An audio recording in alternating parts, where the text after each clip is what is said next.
ഹോമിയോപ്പതിയുടെ പ്രാരംഭകാലം തൊട്ടേ പകർച്ചവ്യാധികളുടെ വ്യാപനം തടയുന്നതിലും പ്രതിരോധത്തിലും ഹോമിയോപ്പതി മരുന്ന് ഫലപ്രദമായി ഉപയോഗിച്ചു വരുന്നു.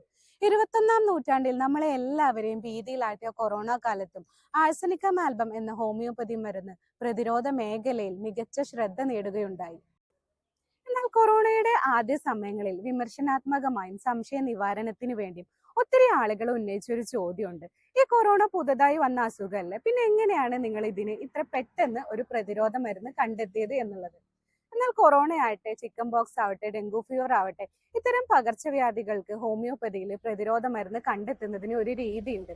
അതായത് ഒരു പ്രദേശത്ത് ഒരു പകർച്ചവ്യാധി പടർന്നു പിടിച്ചു കഴിഞ്ഞാൽ ആ ഏരിയയിൽ രോഗം ബാധിച്ച ആളുകളെ പഠനത്തിന് വിധേയമാക്കുകയും അവരിൽ നിന്നും ലക്ഷണങ്ങൾ ശേഖരിക്കുകയും സമാനമായ ലക്ഷണങ്ങൾ ഉണ്ടാക്കാൻ കഴിയുന്ന ഹോമിയോപ്പതി മരുന്ന് തിരഞ്ഞെടുക്കുകയും അത് കൃത്യമായ ഡോസിലും കാലയളവിലും നൽകിക്കൊണ്ട് ആളുകളുടെ പ്രതിരോധ ശക്തി വർദ്ധിപ്പിക്കുക എന്നുള്ളതാണ് ആ രീതി. ഇത്തരത്തിൽ നമ്മൾ തിരഞ്ഞെടുക്കാറുള്ള മരുന്നുകൾ ഒരിക്കലും പുതുതായി നിർമ്മിക്കുന്ന മരുന്നുകളല്ല, മറിച്ച് ഓൾറെഡി ഉപയോഗത്തിലിരിക്കുന്ന മരുന്നുകളിൽ നിന്നും ഏറ്റവും സമാനമായ ലക്ഷണങ്ങൾ ഉണ്ടാക്കാൻ കഴിയുന്ന മരുന്നുകളെ തിരഞ്ഞെടുക്കുന്നതാണ് ആ രീതി. അതുകൊണ്ട് തന്നെ ഒട്ടും കാലതാമസം നേരിടാതെ ഈ മരുന്നുകൾ ആളുകളിലേക്ക് എത്തിക്കാനും പാനിക് സിറ്റുവേഷനുകളിൽ സമയബന്ധിതമായി കാര്യങ്ങളെ നിയന്ത്രിക്കാനും സാധിക്കാറുണ്ട്. പകർച്ചവ്യാധികളിലുള്ള ഹോമിയോപ്പതി മരുന്നുകളുടെ ഫലപ്രാപ്തി നിരന്തര ഉപയോഗത്തിലൂടെ തെളിയിക്കപ്പെട്ടിട്ടുള്ളതാണ്.